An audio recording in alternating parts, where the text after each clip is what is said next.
윈스턴이 사망한 후 랜돌프는 어머니와 전보다 더 부드러운 관계를 유지했다.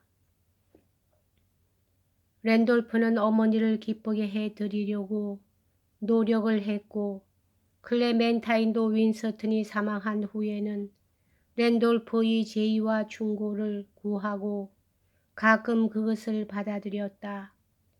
1960년에 아버지의 공식적인 전기를 쓰는 일을 위임받은 후에 랜돌프는 이 위대한 작품을 완성하는 데 전력을 기울였다. 그러나 비극적인 일이지만 그의 건강은 쇠퇴하기 시작했다.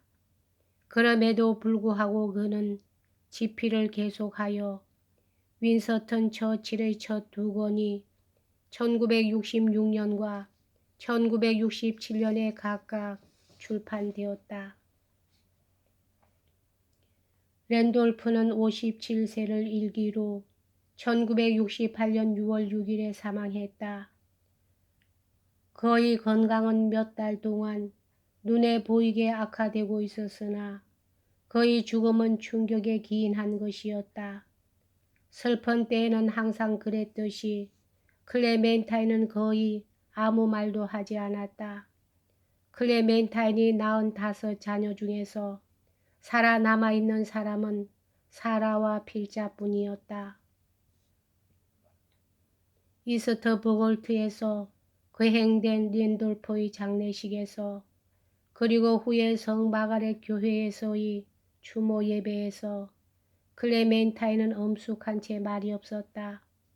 클레멘타인은 고령임에도 불구하고 그녀에게는 어디를 방문해 달란다든지 아니면 어느 건물의 괴관식에 테이프를 끊어 달라든가 아니면 배의 진수식에 참석해 달라든가 또는 윈스턴의 흉상이나 사진을 승인해 달라든가 하는 등의 요구가 많이 들어왔다. 또한 이 마지막 몇 년 동안 클레멘타인은 자신이 오랫동안 관계했던 사회단체와의 접촉을 계속 유지했다. YWCA는 클레멘타인이 특히 관심을 가질 것으로 알고 YWCA의 사업에 대해서 클레멘타인에게 알려주었다. 1966년에 이르러 YWCA 소속 숙박소의 향상을 위한 클레멘타인의 특별기금이 다 소모되었다. 클레멘타인은 YWCA의 종신 부회장으로 있었고 YWCA 주최 대형 크리스마스 자선실을 방문했고 지원했다.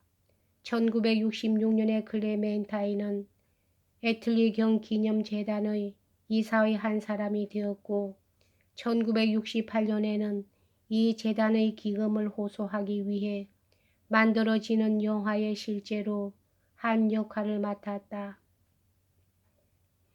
1972년에 클레멘타인은 전국 노인자선기금의 회장직을 수락했고 마지막 몇 년 동안 클레멘타인은 자신이 할 수 있는 범위 내에서 이 기금을 공헌하려고 계속 애를 썼다. 몇 대에 걸친 클레멘타인의 가족은 항상 클레멘타인에게 흥미와 자극을 주었다. 클레멘타인은 결혼식, 세례식, 안수례에 참석하는 것을 좋아했다. 우리들이 클레멘타인의 아파트에 찾아가면 우리는 항상 환영을 받았고 맛있는 음식 대접을 받았다.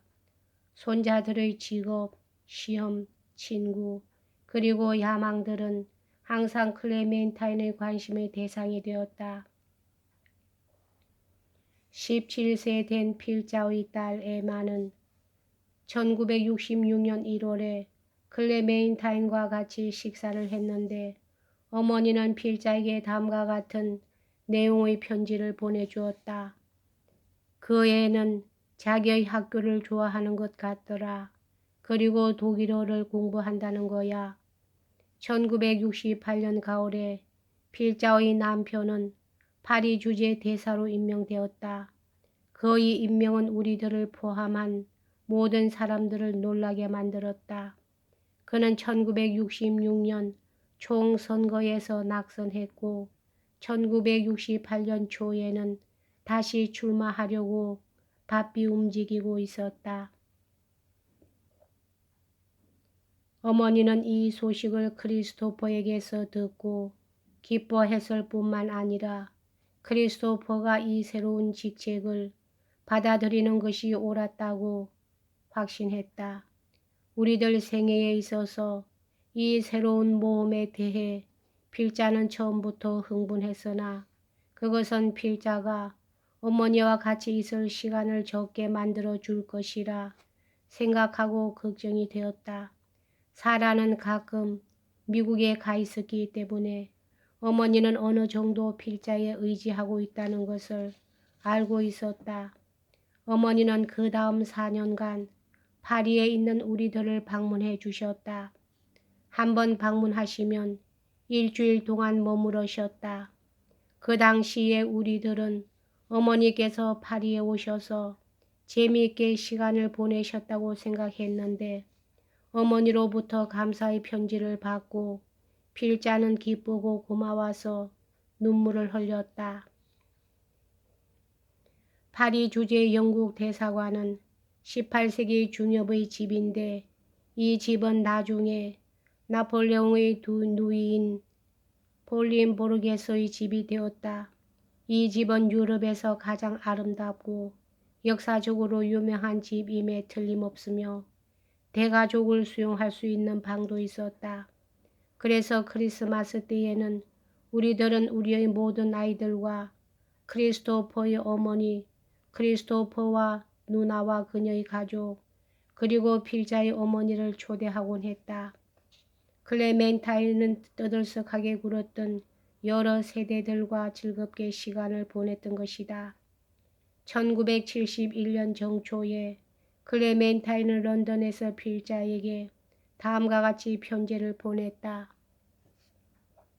얘야, 이번이 내가 파리에서 보낸 세 번째의 크리스마스구나. 모두가 다 즐거운 크리스마스였다. 크리스마스가 아닌 다른 시기에 클레멘타인이 파리에 왔을 때 필자와 어머니는 어머니가 좋아하시던 그 유명한 명성 고적지를 다시 찾아보았다. 파리의 여기저기를 다니는 것 이외에도 클레멘타인은 크리스토퍼의 정치적 양상에 관한 모든 것에 큰 관심을 가졌다. 그래서 크리스토퍼는 자신의 직책에 대해서 어머니에게 자세히 이야기해 주곤 했으며 클레멘타인은 자신의 옛 친구들, 우리들의 친구들, 그리고 기타 대사관의 손님들을 만나는 것을 즐거워했다. 클레멘타인이 필자가 집안 살림을 어떻게 꾸려나가는가를 자세히 알고 싶어 했다는 것은 말할 필요도 없었다. 1970년 11월 9일에 드골 장군이 자택에서 갑자기 사망했다. 이 위대한 인간을 항상 찬미하고 신봉했던 클레멘타인은 그의 죽음에 대하여 크게 슬퍼했다. 이 마지막 여생 동안에 클레멘타인에게 변함없이 대해준 친구는 에드워드 히드였다. 클레멘타인은 그의 행운과 불행을 어머니 같은 사랑스러운 눈으로 지켜보았다. 그는 알바니에서 그리고 나중에는 수상관저에서 클레멘타인을 위해서 오찬회를 열어주었다.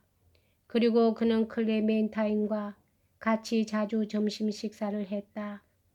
1971년 11월에 에드워드 히드 수상은 클레멘타인과 가족들을 체크스에 초대하여 점심 식사를 했다. 1970년 9월에 클레멘타인은 노니 체퍼먼을 데리고 지중해에서 3주간을 보낼 예정을 하고 영국 우편선인 안데스호를 탔다. 이 여행은 클레멘타인에게는 큰 성공이었다. 클레멘타인은 배에서 유쾌한 사람들을 몇 명 사귀었다. 항해가 끝날 무렵에 클레멘타인은 가장복 경영대회에 검은 옷을 입은 여인으로 참가하였다.